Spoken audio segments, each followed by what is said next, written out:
The torn fabric hit the sticky bar floor with barely a whisper, but the intricate Navy SEAL trident tattoo blazing across Kira's shoulder blade might as well have been a thunderclap, because in that moment, Rex's smirk died, the entire bar fell silent, and everything he thought he knew about power crumbled to dust. Welcome back to our amazing story family. If you're hooked and ready for a tale of shocking revelations and life-changing moments, smash that subscribe button and drop your location in the comments, because tomorrow's story will blow your mind just as much as today's. Now let's dive in.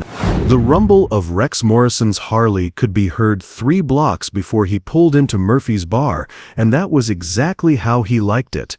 At 32, he'd built his reputation on noise, loud bike, louder mouth, and a presence that demanded attention in every room he entered. His leather vest bore patches from a dozen motorcycle clubs, none of which he'd earned through anything more meaningful than bar fights and bluster. Rex killed the engine and swaggered through Murphy's front door like he owned the place.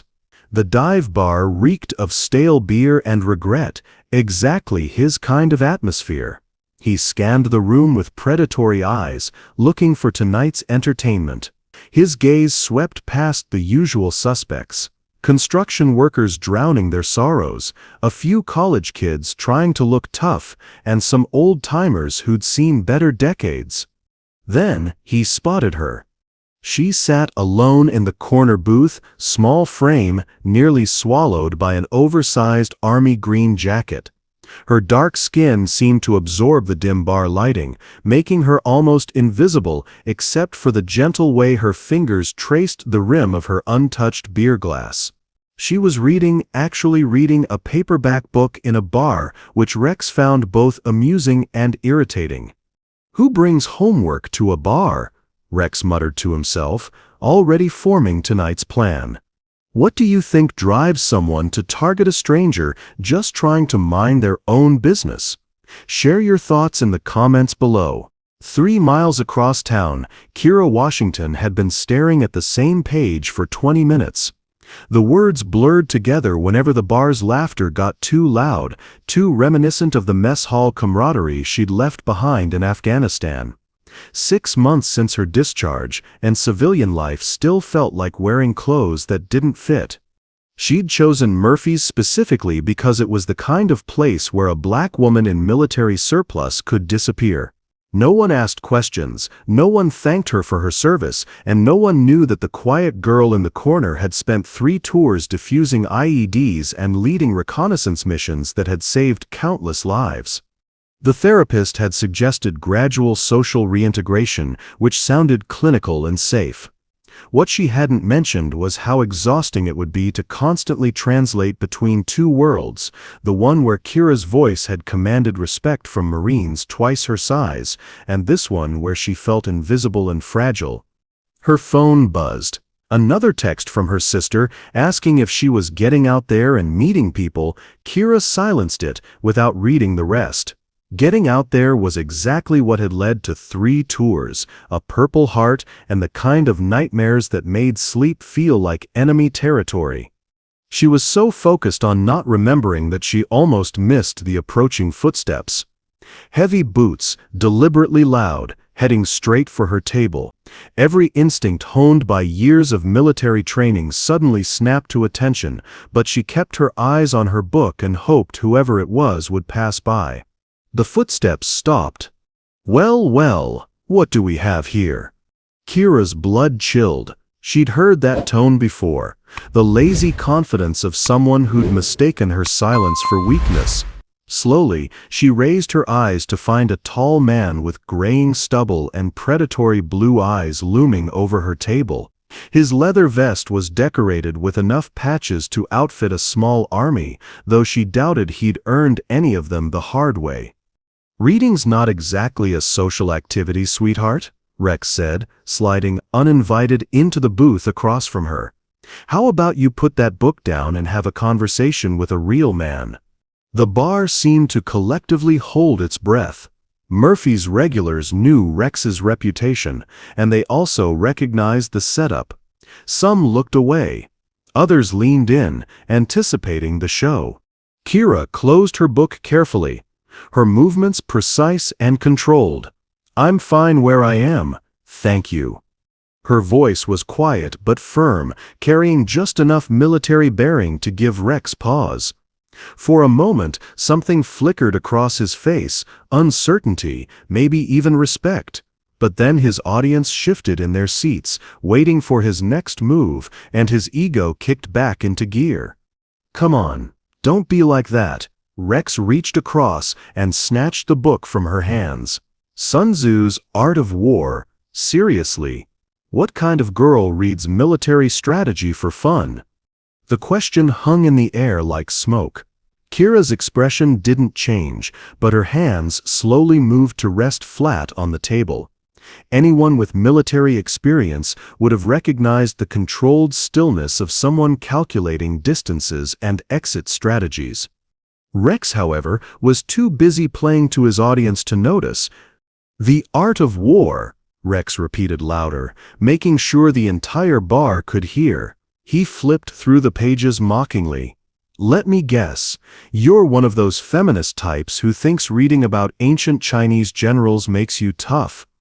A few patrons chuckled, but the sound felt forced. Even in Murphy's, there was something unsettling about watching a man twice, someone's size corner a woman who was clearly trying to be left alone. Kira's jaw tightened almost imperceptibly. "I'd like my book back." "I'll give it back when you start acting social." Rex leaned back, spreading his arms across the booth like he owned it. "Come on, have a drink with me. I'm buying." "No, thank you." The politeness in her voice only seemed to irritate him more.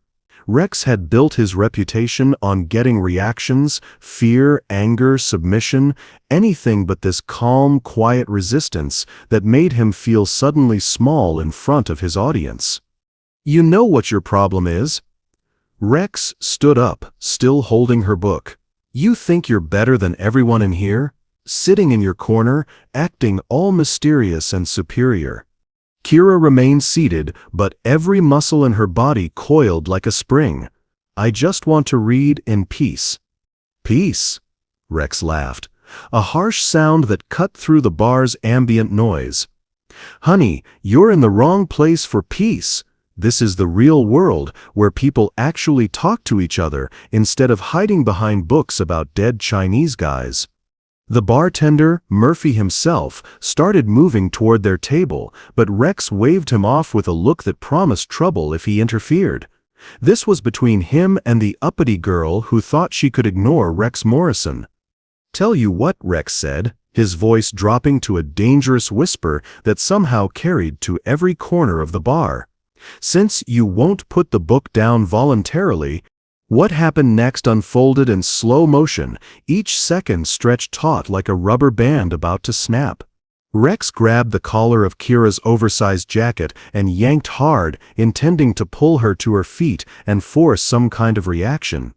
But the old military surplus fabric, worn thin by years of use, couldn't handle the sudden stress.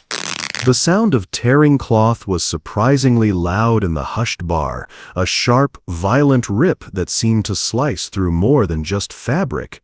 Kira's jacket split down the back seam, and the force of Rex's pull sent her stumbling forward as the garment fell away from her shoulders. For one frozen heartbeat, nobody moved. Then someone gasped.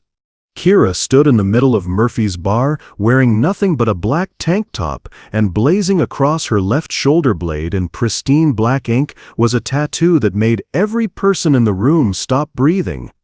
The Navy SEAL Trident. Not some wannabe imitation or stylized version, but the real thing, the eagle, anchor, trident, and flintlock pistol rendered in exact military specification.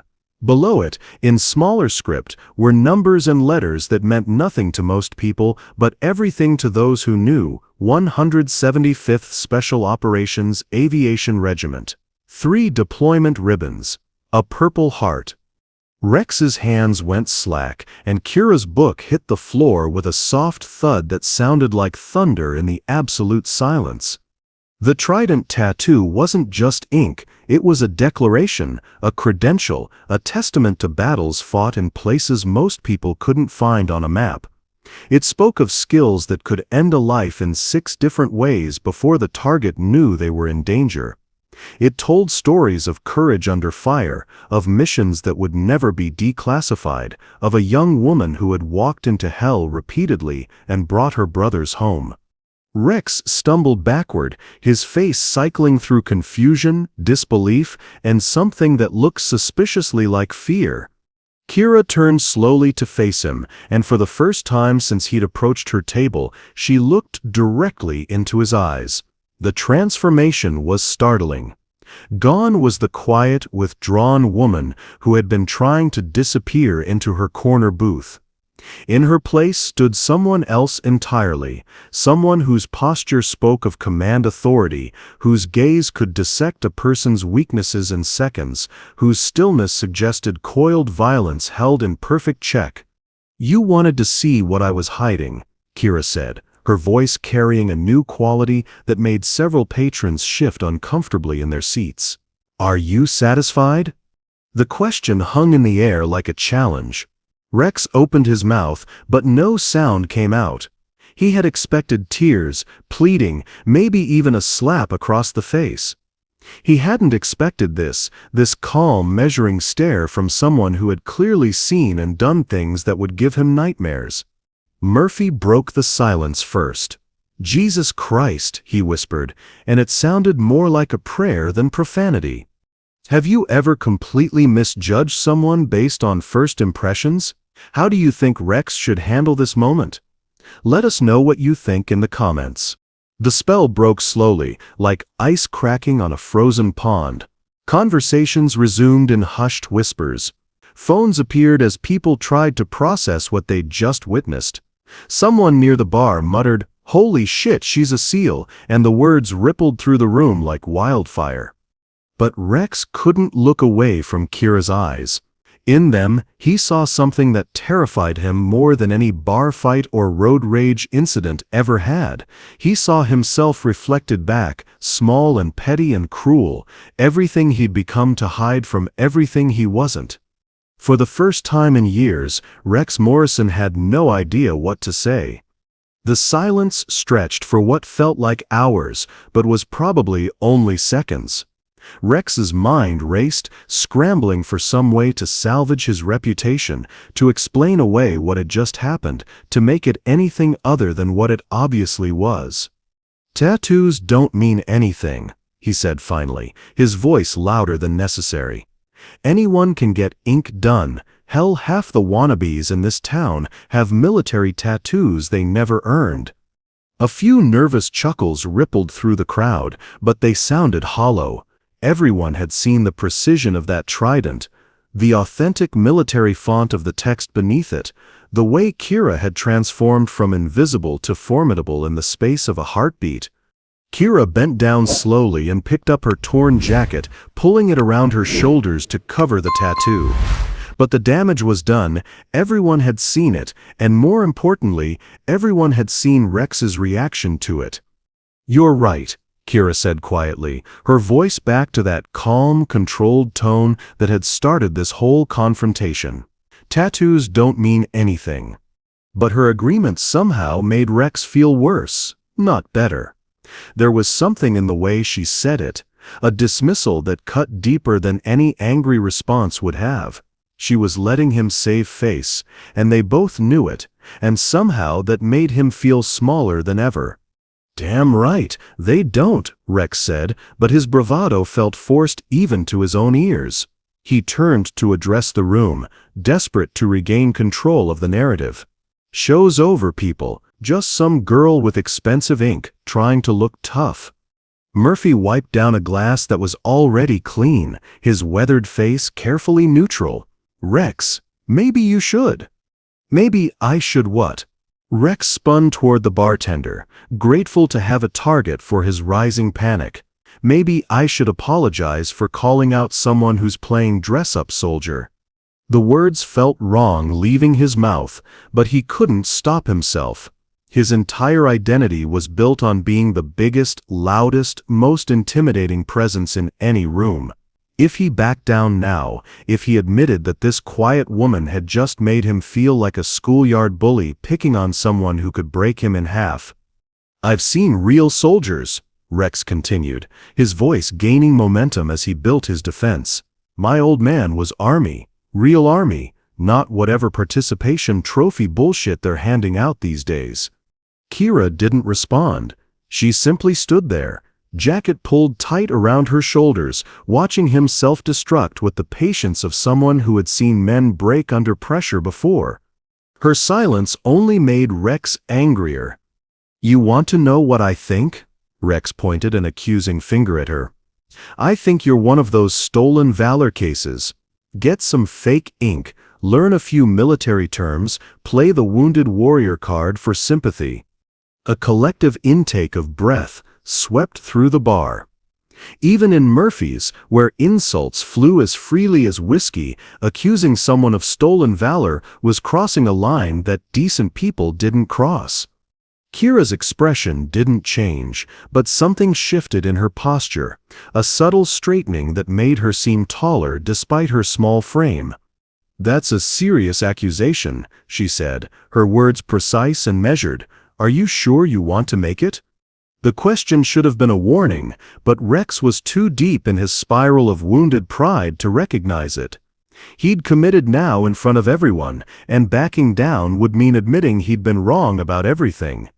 "I'm sure," he said, "real SEALs don't hide in corner booths reading books. They don't sit quietly while people talk to them. They fight back." "Do they?" Two words, spoken so softly that Rex had to strain to hear them, but something in Kira's tone made his blood run cold. Around them, the bar patrons were beginning to choose sides. Some nodded along with Rex's accusations. It was easier to believe the quiet woman was a fraud than to accept that they'd just watched their local tough guy humiliate himself. Others looked uncomfortable, shifting in their seats as they processed what they'd witnessed.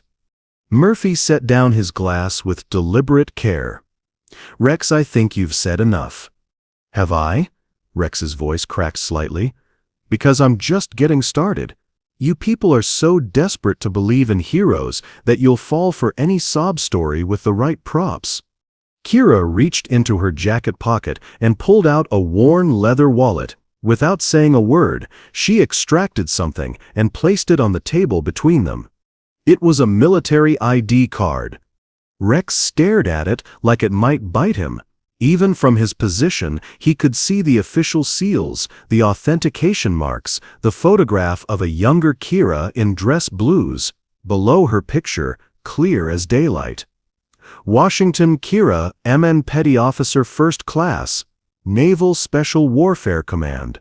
The bar fell silent again, but this time the silence felt different, heavy, judgmental. Rex's mouth opened and closed like a fish gasping for air. The ID card sat on the table like evidence in a trial where he was rapidly becoming the defendant. "Anyone can fake," he started, but his voice came out as a croak. "Can they?" Kira interrupted softly. She flipped the ID over, revealing a magnetic strip and embedded chip. "This is linked to classified databases. One phone call to Coronado would verify everything." The offer hung in the air like a dare. Around them, cell phones appeared as people began Googling, fact-checking, looking up how to verify military credentials. The internet age had made stolen valor harder to hide, and everyone knew it. Rex felt the walls closing in. His reputation, his identity, his entire sense of self, all of it balanced on the edge of this moment. He could apologize, admit he was wrong, face the humiliation of being dressed down by someone half his size. Or he could double down. "Put the ID away," he said, his voice getting louder again. "I don't care what papers you've got. I know what I see, and what I see is someone playing games." But even as he said it, Rex could feel his audience slipping away. The doubt in their eyes, the way they looked between him and Kira, the uncomfortable shuffling that said they were starting to see him for what he really was. He was losing, and they all knew it. The sound of screeching tires outside Murphy's bar cut through the tension like a knife. Then came the unmistakable crack of metal against metal, followed by shouting voices and the sharp blast of a car horn stuck in the on position. Everyone in the bar turned toward the windows, grateful for any distraction from the standoff between Rex and Kira. Through the grimy glass, they could see the twisted wreckage of two vehicles in the middle of the intersection, a sedan that had clearly run the red light and a delivery truck that had T-boned it. "Jesus," Murphy muttered, reaching for the phone behind the bar. "Someone call 911. But before anyone could move, a new sound pierced the night, the high-pitched scream of a child. Kira was moving before Rex even processed what he'd heard. She dropped her ID card and jacket and headed for the door with the purposeful stride of someone trained to run toward danger, not away from it. Rex found himself following, his bruised ego temporarily forgotten in the face of genuine emergency. The rest of the bar emptied behind them, patrons spilling onto the sidewalk to gawk at the accident. The scene was chaos. The sedan's driver, a middle-aged man in a business suit, was slumped over his steering wheel, blood trickling from a gash on his forehead. The delivery truck driver was conscious but trapped, his door crumpled inward, and from the back seat of the sedan came the terrified cries of a little girl, maybe 6 years old, reaching through the window for help. "The car's leaking gas," someone shouted. "We need to get them out of there." Several people had their phones out, calling for emergency services, but the nearest fire station was 15 minutes away. The acrid smell of gasoline was getting stronger, and the sedan's engine was making ominous clicking sounds. Rex stepped forward, his size and strength suddenly useful for something other than intimidation. "I can get the truck driver out," he called, moving toward the larger vehicle. But Kira was already at the sedan, her hands running along the doorframe with practiced efficiency. "The door's jammed, but the frame isn't completely crushed," she said, more to herself than to anyone else. "Rex, I need you here." It was the first time she'd used his name, and something about the way she said it, calm, authoritative, without a trace of the anger or fear he'd expected, made him obey without question. "What do you need?" he asked, all pretense of hostility forgotten. "Help me stabilize the car while I get the girl out. If it shifts while I'm reaching in..." She didn't need to finish. Rex could see the precarious angle of the sedan, the way it teetered on its crushed front axle. One wrong move, and it could roll, trapping anyone trying to help. Rex braced his considerable weight against the car's rear quarter panel while Kira worked. She was calm in a way that seemed almost supernatural, her movements precise and economical as she assessed the situation. "Hey there, sweetheart," Kira said softly to the crying child. "My name's Kira. What's yours?" "Emma," the girl sobbed. "I can't get my seatbelt off, and Daddy won't wake up." "Emma's a beautiful name. I'm going to help you get out, okay? But I need you to be very brave for me." Rex watched, mesmerized, as Kira transformed once again. This wasn't the withdrawn woman from the corner booth or the intimidating warrior who'd faced him down. This was someone else entirely, gentle but competent, reassuring but focused. "The release mechanism is jammed," Kira said quietly to Rex. "I'm going to have to cut the belt, but the angle is wrong. Can you reach in from the other side?" "The door won't open," Rex said, tugging at the handle. "Then we make it open." Kira pulled a multi-tool from her pocket, military issue, Rex noticed, and handed it to him. "Use the pry bar. Small movements, steady pressure. If the car starts to shift..." "I'll feel it," Rex said, understanding immediately. For the next several minutes, they worked in perfect synchronization. Rex applied careful pressure to the door while Kira guided his movements, her voice steady and encouraging as she talked Emma through each step. When they finally got the door open enough for access, Kira squeezed through the gap with the fluid grace of someone trained for confined spaces. Almost there, Emma. You're being so brave. The sound of the seatbelt snapping free was followed by Emma's relieved sob as Kira lifted her gently from the wreckage. Rex helped guide them both out, his large hands surprisingly gentle as he steadied the child. "Is Daddy going to be okay?" Emma asked, clinging to Kira's neck. "The paramedics are going to take very good care of him," Kira said, and somehow made it sound like a promise rather than empty reassurance. They moved Emma to a safe distance just as the first police car arrived, followed quickly by an ambulance. The EMTs took over the scene with professional efficiency, but Rex noticed how they deferred to Kira's assessment of the victim's conditions, how they listened when she rattled off technical details about potential injuries and extraction complications. "You military?" one of the paramedics asked her. "Was," Kira replied simply. Rex stood beside her, still processing what he'd just witnessed. 20 minutes ago, he'd been convinced she was a fraud.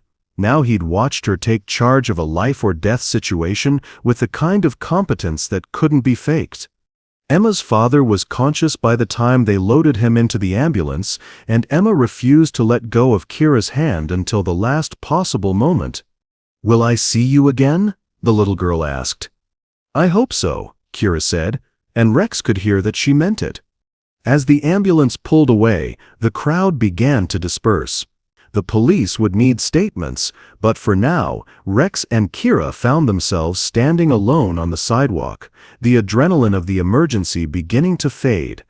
"That was," Rex started, then stopped, unsure how to finish. "What anyone would have done," Kira said quietly. But they both knew that wasn't true. Rex had seen plenty of emergencies in his time, and most people froze or panicked or got in the way. What Kira had done required training, experience, and the kind of calm under pressure that came from facing much worse situations. For the first time since this whole thing started, Rex found himself really looking at her, not as a target or a threat or a problem to be solved, but as a person. And what he saw scared him more than any tattoo ever could.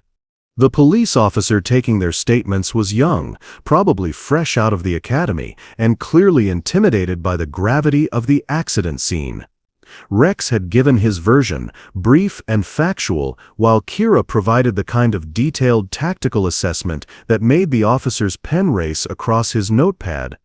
"Any prior medical or emergency training, ma'am?" the officer asked. "Some," Kira replied, which Rex was beginning to understand was her way of downplaying everything. When they were finally released, the bar crowd had mostly dispersed. Murphy's was still open, but the energy had shifted. The confrontation that had seemed so important an hour ago now felt distant and petty in the wake of what they'd just experienced. Rex found himself walking beside Kira toward the parking area behind the bar, neither of them quite ready to leave. The adrenaline crash was hitting hard, and the silence between them felt different now, less hostile, more uncertain. "Your bike?" Kira asked, nodding toward the Harley that gleamed under the parking lot's single streetlight. "Yeah." Rex ran his hand through his hair, suddenly self-conscious about the machine that had always been his pride and joy. "Built her myself. Well, rebuilt her. She was a wreck when I found her." It was a peace offering of sorts, the first genuine thing he'd said to her all night. Kira studied the motorcycle with what looked like professional interest. 1983 Shovelhead. Rex's eyebrows shot up. "How did you? Most people can't tell the difference between a Harley and a Honda. My dad had one. Spent most of my childhood handing him tools while he worked on it." Kira's voice carried a warmth that hadn't been there before. "He always said a shovelhead would teach you patience or kill you trying." "Your dad sounds like a smart man." Was the single word carried the weight of loss. IED in Fallujah, 2006. I was 16. The revelation hit Rex like a physical blow. Suddenly, so many pieces fell into place. Her military service, her competence under pressure, the way she'd looked at his patches earlier with something that might have been disappointment rather than fear. "I'm sorry," he said, and meant it.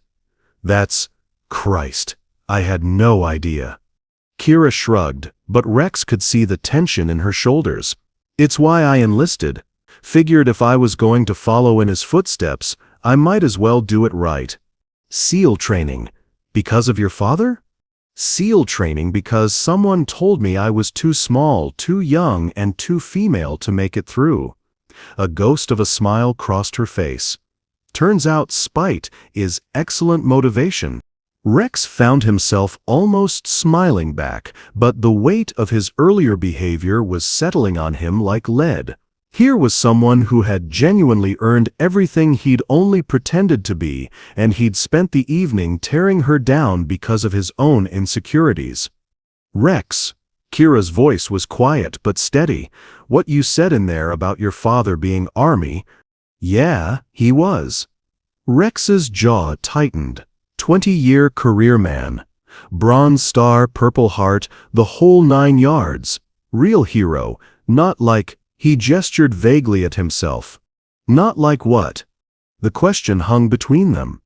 Rex stared at his motorcycle, seeing not the chrome and steel he'd lovingly restored, but the hours he'd spent in his garage hiding from a world that expected him to be something he wasn't.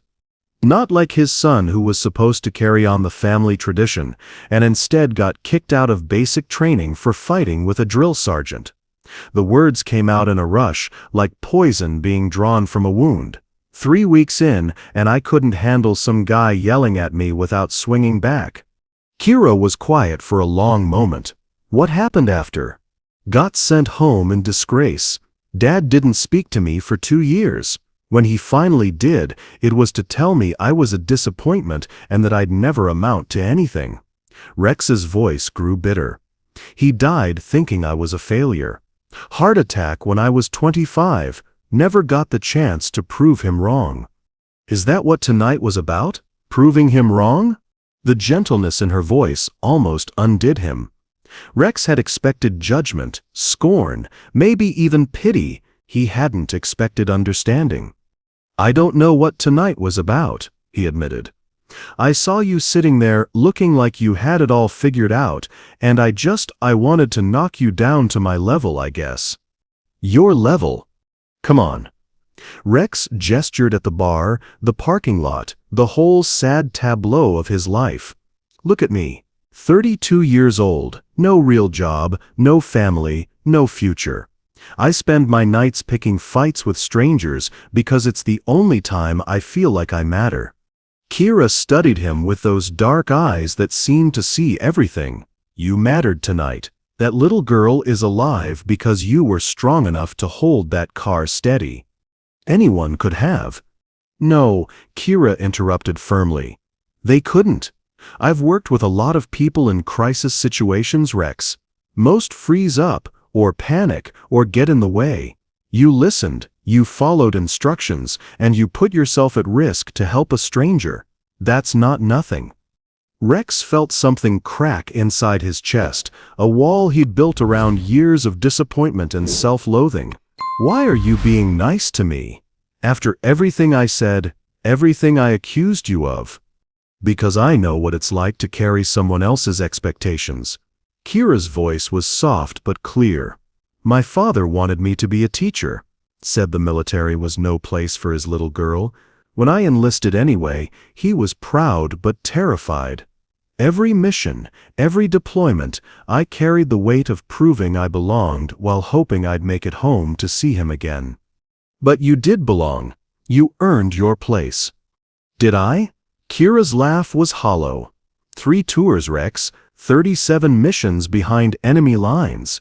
You want to know why I was sitting alone in that bar reading Sun Tzu?" Rex nodded, afraid to speak. "Because I can't sleep without nightmares. Because every loud noise makes me reach for weapons I'm not carrying anymore. Because the last mission I ran, we lost 2 Marines, and I keep thinking if I'd been faster, smarter, better, they might have made it home." The pain in her voice was raw and real, and Rex realized that the competent, composed woman he'd watched tonight was carrying wounds that made his own seem small. "The therapist says I need to reintegrate," Kira continued. "Learn to live with civilians again, so I sit in bars and pretend to read while trying to remember how to be human." They stood in the parking lot for a long moment, the weight of shared confessions settling between them like a bridge neither had expected to build. The night air was cool against their skin, carrying the distant sounds of the city and the fading smell of gasoline from the accident scene. "You want to get some coffee?" Rex asked suddenly, the words surprising them both. "I know a place that's open late." Neutral territory. Kira looked at him with something that might have been curiosity. "Why?" "Because I owe you a conversation that doesn't involve me being an ass," Rex said simply. "And because I'm not ready to go home and pretend tonight didn't happen." After a moment's hesitation, Kira nodded. "I'll follow you." Rex gestured toward a beat-up Honda Civic parked in the shadows. "That yours?" "Don't judge. It gets me where I need to go without drawing attention." "I wasn't judging. Just, after everything you've told me, I guess I expected something more." "More what? Military? Aggressive?" Kira's lips quirked upward slightly. "The point of blending in is actually blending in, Rex." It was the first time she'd used his name without the weight of crisis behind it, and something about the way she said it made him feel less like the bar's resident bully and more like a person worth talking to. The coffee shop Rex chose was a 24-hour diner on the edge of town, the kind of place that catered to night shift workers and insomniacs. They took a booth in the back, and Rex found himself studying Kira in the harsh fluorescent lighting. Without the dramatic shadows of the bar, she looked younger, more vulnerable, but also somehow more real. "So," Rex said after they'd ordered black coffee for both of them. "Sun Tzu. Any particular reason, or do you just enjoy ancient military philosophy?" "It was my father's favorite book." Kira wrapped her hands around her mug like it was an anchor. "He used to quote it when I was little. Know yourself and know your enemy, and you need not fear the result of 100 battles." Smart man. He was too smart to die from a roadside bomb that a better intelligence report could have prevented. The bitterness in her voice was fresh, like a wound that hadn't quite healed.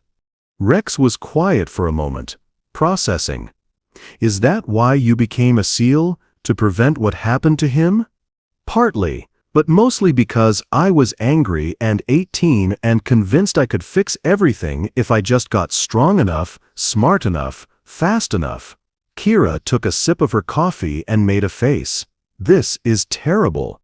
"Yeah, the coffee here is basically motor oil, but it's the only place in town where nobody bothers you at 2 in the morning." "You come here often?" Rex shrugged. "When I can't sleep, which is most nights, if I'm being honest." "Nightmares?" "Nah, nothing that dramatic. Just too much time to think, you know? About all the ways I've screwed up, all the chances I've blown." He paused, then added with dark humor, "tonight being a prime example." To his surprise, Kira almost smiled. "You know, for someone who spent the evening convinced I was a fraud, you caught on pretty quick during the accident." "Yeah, well, turns out, when someone actually knows what they're doing, it's kind of obvious." Rex met her eyes. "The way you moved, the way you prioritized Emma's extraction over everything else, that's not something you learn from YouTube videos. You did good too. Holding that car steady while I worked, that took strength and trust." "Trust?" "You had to trust that I knew what I was doing, that I wouldn't put you in unnecessary danger." Kira's expression grew thoughtful. "A lot of people freeze up when they have to rely on someone else in a crisis, especially someone they've been fighting with." Rex felt heat creep up his neck. "About that fighting." "Rex." Kira held up a hand, stopping him. "We don't have to rehash it." I've dealt with worse skepticism from people who actually knew my record. Have you really? You'd be surprised how many people think a woman in special operations must have slept her way there or gotten some kind of political pass. At least you just thought I was lying about it entirely. The casual way she said it made Rex's stomach twist. Jesus, Kira. I'm sorry. I didn't think. No, you didn't, but neither do they. She took another sip of the terrible coffee. The thing is, after a while, you start to expect it. The doubt, the testing, the assumption that you have to prove yourself over and over again. Is that why you were so calm when I was being an ass? Because you're used to it? Partly. But also because, Kira hesitated, then continued, because I could tell you were hurting.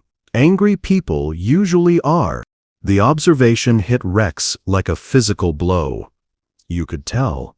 The way you moved, the things you said, even the patches on your vest, everything screamed trying too hard, like you were playing a role instead of being yourself. Rex stared into his coffee, feeling exposed in a way that had nothing to do with torn clothing. I've been playing that role for so long, I'm not sure I remember who I really am underneath it. You're someone who rebuilt a 1983 shovelhead because you needed something to fix, Kira said quietly. Someone who risked his own safety to help a little girl he'd never met.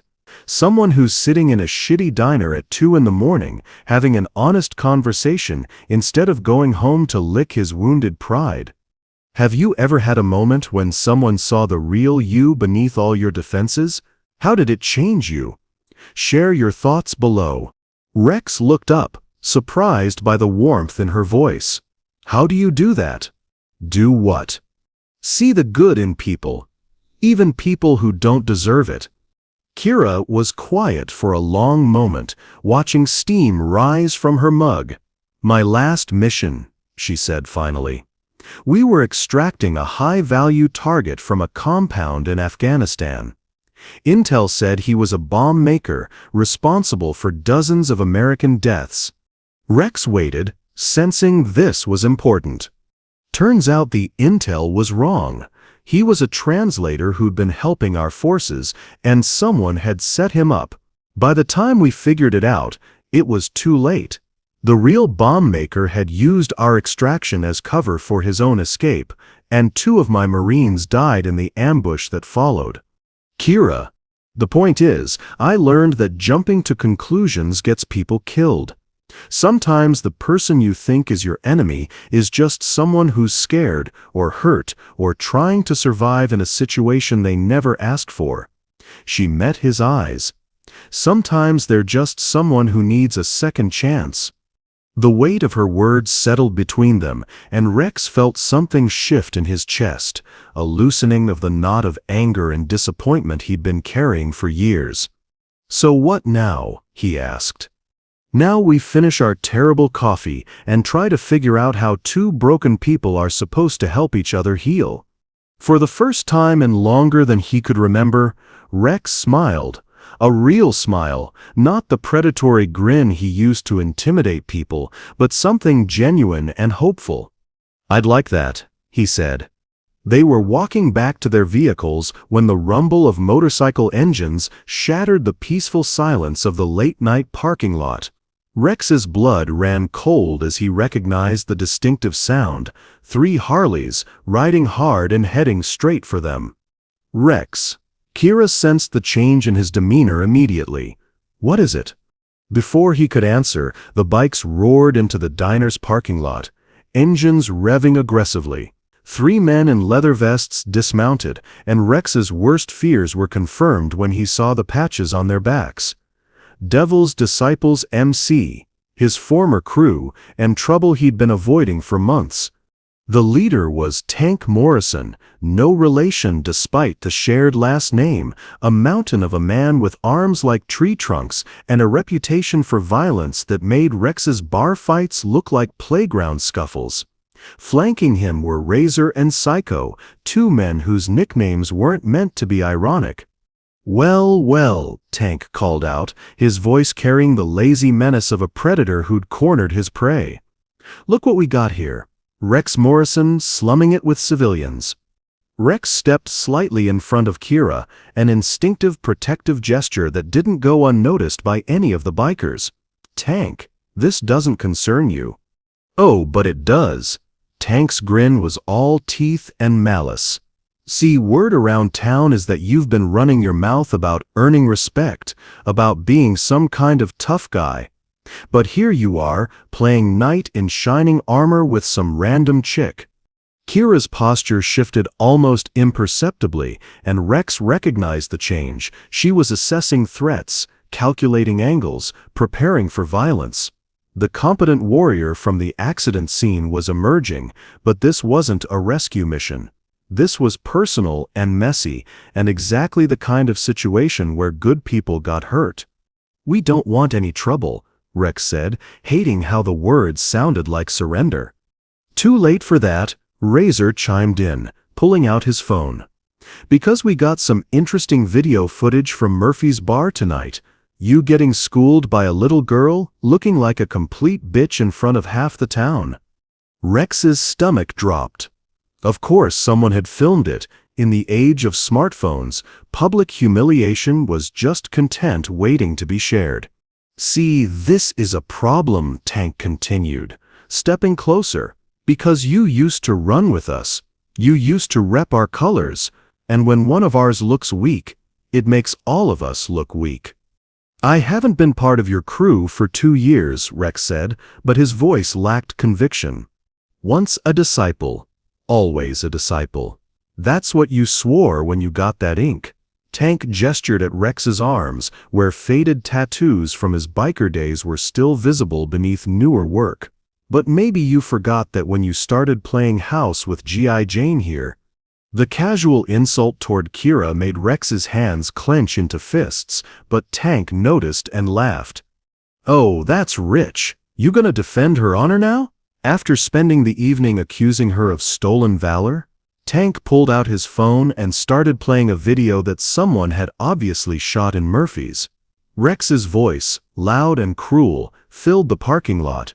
"Real SEALs don't hide in corner booths reading books." Rex felt Kira go still beside him, and when he glanced at her, her expression had transformed into something cold and distant. The warmth that had been building between them over coffee evaporated like morning mist. "Turn it off," Rex said quietly. "Why? This is the good part."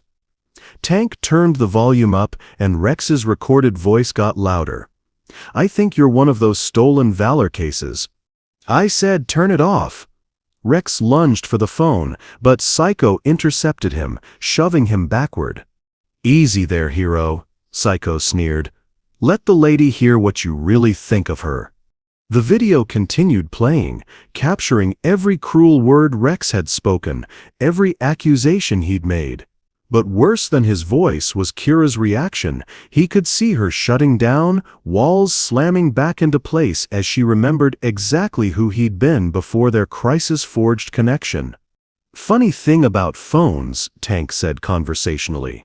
"They capture everything, including the part where you called her a fraud, a liar and a wannabe playing dress-up soldier." He paused the video on a frame that showed Rex's sneer of contempt. "Real romantic foundation you two got there." Rex turned to Kira, desperate to explain, to somehow undo the damage. "Kira, you have to understand." "I understand perfectly." Her voice was flat, emotionless, every trace of the woman who'd shared her pain over terrible coffee now gone. "I understand that you spent an hour tearing me down in front of a room full of strangers. I understand that you accused me of dishonoring my father's memory and the deaths of my fellow Marines. That was before." "Before what?" "Before you realized I might actually be useful to you." Kira's eyes blazed with a fury that made her barroom composure look mild. "Before you decided that playing nice might get you something you wanted." "That's not what happened." "Isn't it?" Tank interjected, enjoying the destruction he was orchestrating. "Because from where I'm standing, it looks like Rex here played you like a fiddle. get you to trust him, maybe take you home, add a war hero to his list of conquests. Shut up, Tank. Rex spun toward the biker, but the damage was already done. He could see it in Kira's eyes. The return of every defense mechanism, every wall she'd built to protect herself from people who wanted to use her. You know what the beautiful part is? Tank continued, his voice thick with satisfaction. She actually fell for it. Sitting there in that diner, looking at you like you were worth saving. Kira stepped back from Rex as if he'd physically struck her. I should have trusted my first instinct about you. Kira, please. My first instinct was that you were a small, bitter man who gets off on hurting people he perceives as threats. Her voice carried the sharp edge of someone who'd been trained to deliver psychological warfare. Turns out I was right the first time. That's not who I am. Isn't it? She gestured at Tank and his crew, then at Rex himself. Look around, Rex. Look at your friends. Look at your choices. This is exactly who you are. The words hit him like physical blows, each one driving home the reality that she was right. He was standing in a parking lot with 3 violent criminals after spending an evening psychologically torturing a woman who'd sacrificed more for her country than he'd ever sacrificed for anything. I thought, Rex's voice cracked. I thought we had something. We had one good conversation built on lies and manipulation. Kira's composure was absolute now, the vulnerable woman from the diner completely erased. Thanks for reminding me why I don't trust people. She turned and walked toward her car, her back straight and her pace measured.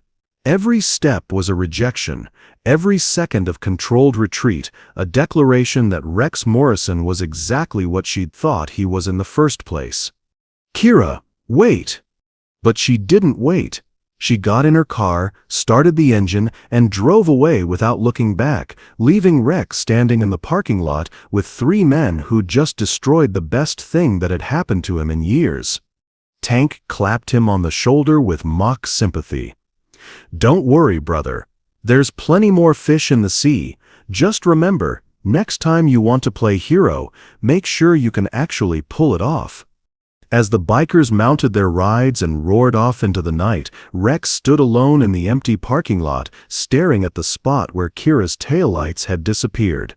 For the first time in his adult life, he understood what real loss felt like. Rex sat on his Harley in the empty parking lot for 3 hours after everyone had gone, staring at his hands wrapped around the handlebars. The chrome was cold against his palms, and the silence pressed down on him like a physical weight. He'd started the bike twice, ready to ride home and drink himself into forgetting this entire night had happened. Both times, he'd shut off the engine before pulling out of the parking space. Because going home meant accepting that Tank was right, that he was exactly the small bitter man Kira had called him. And he wasn't ready to accept that yet. The thing was, she hadn't been wrong. Rex pulled out his phone and scrolled through his contacts, past the numbers of drinking buddies and fellow drifters, until he found one he hadn't called in over a year, Dad's army buddy Jim Crawford. Jim had served with Rex's father in Vietnam, had been at the funeral, had tried to reach out afterward. Rex had ignored every call, too ashamed to face another man who'd known his father as a hero. Now his thumb hovered over the number. It was almost 4 a.m., but Jim was a retired insomniac who'd told Rex years ago that he was always available to talk. Rex had never taken him up on it. He hit call. Rex? Jim's gravelly voice was alert despite the hour. Jesus, son, what's wrong? Jim, Rex's voice caught. I need to ask you something about my dad. Okay, shoot. Did he really think I was a failure? The silence stretched long enough that Rex wondered if the call had dropped. Then Jim sighed, a sound that carried 20 years of withheld truth. Your father was the proudest, most stubborn man I ever knew, Jim said finally. And he was also scared as hell that you'd follow him into the military and come home broken like he did. What? Vietnam messed him up, Rex. Bad. He spent your whole childhood fighting nightmares and anger issues, trying to hold it together for you and your mother. When you enlisted, he was terrified you'd come back with the same demons. Rex felt the world shift beneath him. But he was angry when I got kicked out. He was relieved, and then he was ashamed of being relieved. Your father spent the last 10 years of his life regretting every harsh word he said to you. He kept your basic training photo on his desk at work, told everyone who'd listen about his son who was too smart to let the military break him. Tears Rex hadn't shed since childhood burned behind his eyes. Because he was a stubborn ass who thought actions spoke louder than words. But he loved you, son. And he'd be proud of who you could become. I don't know who that is anymore, Jim. Then figure it out. But don't let his mistakes define your life any more than you already have. After Rex hung up, he sat in the parking lot for another hour, processing 20 years of misunderstood grief. His father hadn't died, thinking he was a failure. His father had died carrying guilt for pushing away a son he'd been trying to protect. Which meant everything Rex had told himself about deserving Tank's friendship, about earning respect through violence and intimidation, had been built on a foundation of lies. He thought about Kira, alone in her apartment, probably convinced that she'd been right to never trust anyone. He thought about the wall she'd built around herself, and how he'd just given her every reason to reinforce it. Rex pulled out his phone again and opened a new text message. His thumbs hovered over the keyboard for 10 minutes before he started typing. I know you don't want to hear from me. You shouldn't forgive me, but you need to know that everything Tank said was wrong. Yes, I said those things about you. Yes, I was cruel and wrong and everything you think I am. But what happened after the coffee, the conversation, the way you made me want to be better, that was real. You didn't fall for anything. You saw something in me that I'd forgotten existed. I don't know if I can become the man you thought you saw, but I want to try. Not for you, because you deserve better than projects and apologies. For me, because you reminded me that I used to be someone worth saving. Thank you for that. I'm sorry for everything else. He read it 6 times, deleted it twice, rewrote it, and finally hit send before he could lose his nerve. The response came faster than he'd expected. Don't text me again. Rex stared at the 3 words until they blurred, then put his phone away. He'd expected as much. But hope died hard. He was getting ready to finally start his bike and head home when his phone buzzed with another message. This one was longer. The Rex who held that car steady while I got Emma out, that person was real. The Rex who listened to my story without judgment, that person was real too. But so was the Rex who spent an hour trying to destroy me in front of strangers. I don't know which one is the real you, and I can't risk finding out. I've been hurt by too many people who seemed good when it suited them. I'm sorry, but I have to protect myself. Rex read the message 3 times, hearing Kira's voice in every carefully chosen word. She wasn't just rejecting him. She was explaining why. There was a difference between cruelty and self-preservation, and Kira was choosing to protect herself rather than punish him. Which meant, maybe, just maybe, she'd seen something worth protecting too. Rex typed back, I understand, but I'm going to change anyway. Not for you. You're right that you can't risk trusting me. For me. Because I remember now who I wanted to be before I let my father's ghosts turn me into someone I hate. If you ever want proof that people can change, you'll know where to find me. This time, there was no response. Rex started his Harley and rode home through the empty streets, but for the first time in years, the silence felt like possibility instead of defeat. He had work to do on himself, on his life, on becoming someone worthy of the faith a warrior had briefly placed in him. Whether Kira ever saw that transformation or not, he owed it to both of them to try. 6 months later. The community center gym smelled like sweat and determination, the kind of place where people came to rebuild themselves one workout at a time. Rex finished his last set of pull-ups and dropped to the mat, breathing hard but feeling more centered than he had in years. "Nice form," said Marcus, his sponsor from the anger management program. "You've come a long way since that first session when you punched the wall." Rex managed a rueful smile.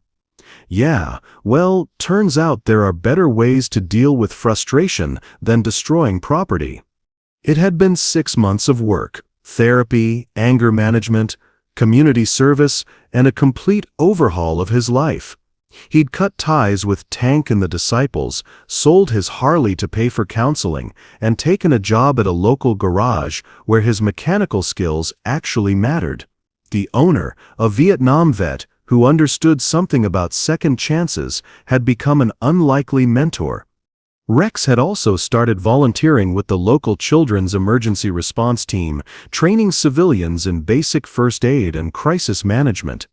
It wasn't much, but it felt like using his size and presence for something constructive instead of destructive.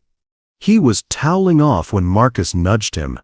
"Speaking of second chances, isn't that your Navy SEAL friend?" Rex's head snapped up and his heart stopped. Across the gym, near the women's self-defense class area, stood Kira. She was leading a group of women through combat techniques, her movements fluid and confident as she demonstrated proper defensive stances. She looked better. Healthier. The haunted quality that had shadowed her eyes 6 months ago was still there, but softer somehow. She was laughing at something one of her students had said, and the sound carried across the gym like music. "I didn't know she taught here," Rex said quietly.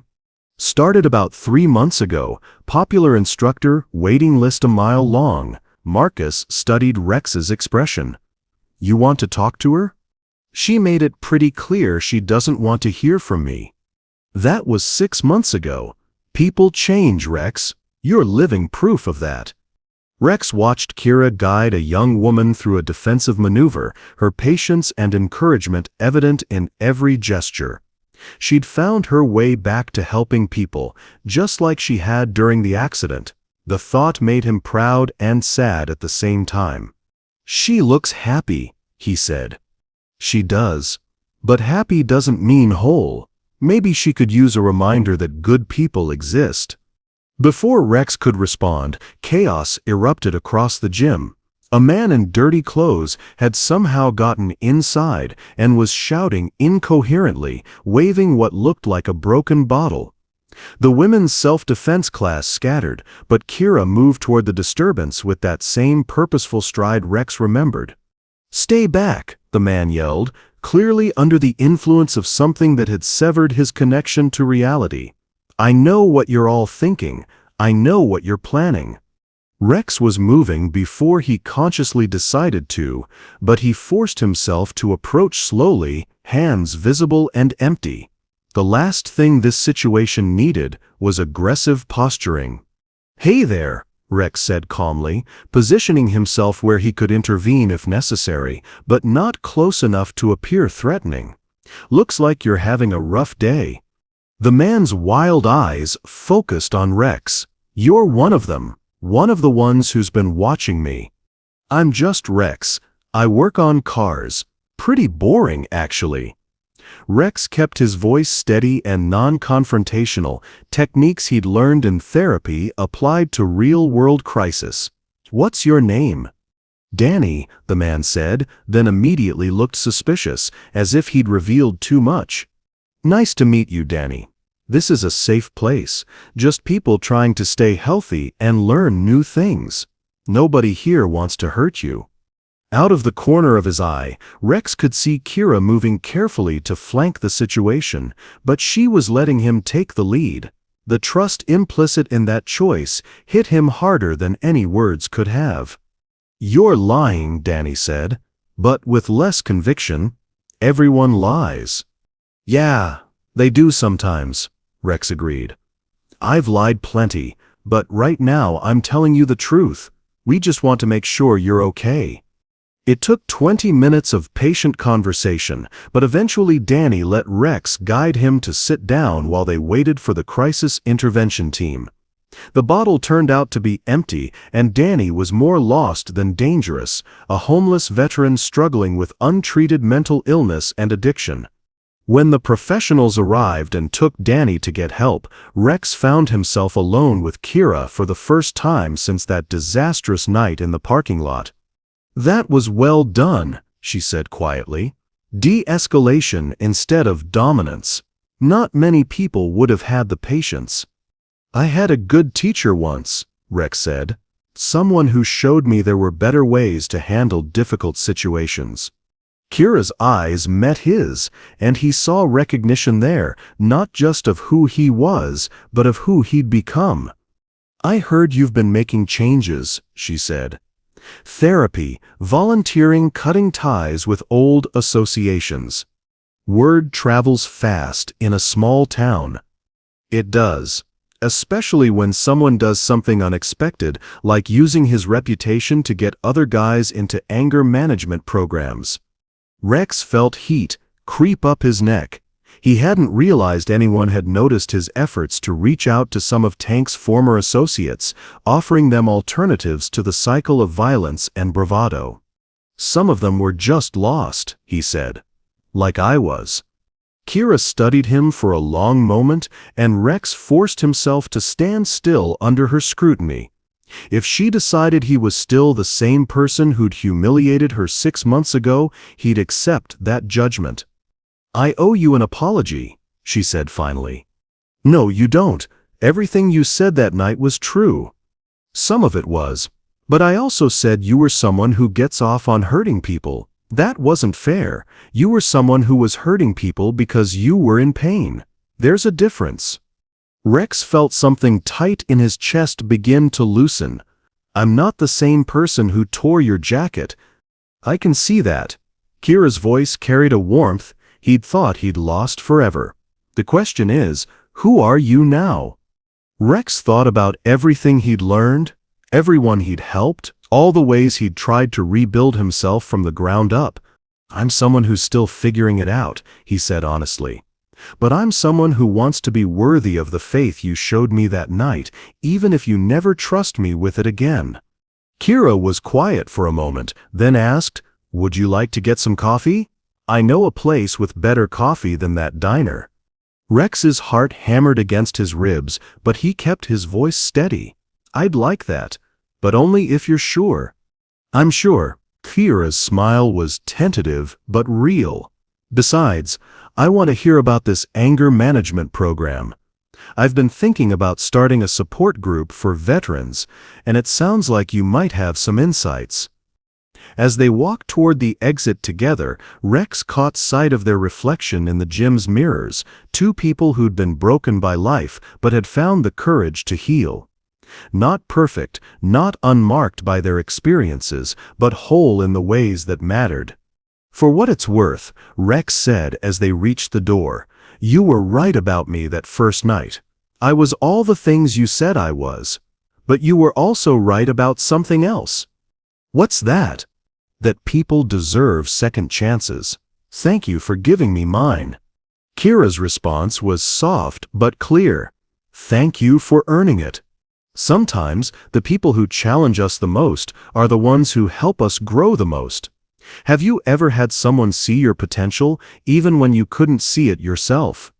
Share your story of second chances and unexpected connections in the comments below. We'd love to hear how someone helped you become who you were meant to be. Love comes in many forms. Sometimes it's the gentle acceptance we crave, and sometimes it's the fierce challenge that forces us to become worthy of the love we seek. Rex and Kira found both in each other, the challenge that broke them down and the acceptance that built them back up stronger and more authentic than before. If you enjoyed this story, you will surely love the next one. It's as crazier and more intriguing as you can ever imagine. So do check it out. Click on the image showing on your screen right now to watch the next one. Thank you for watching this story to the end.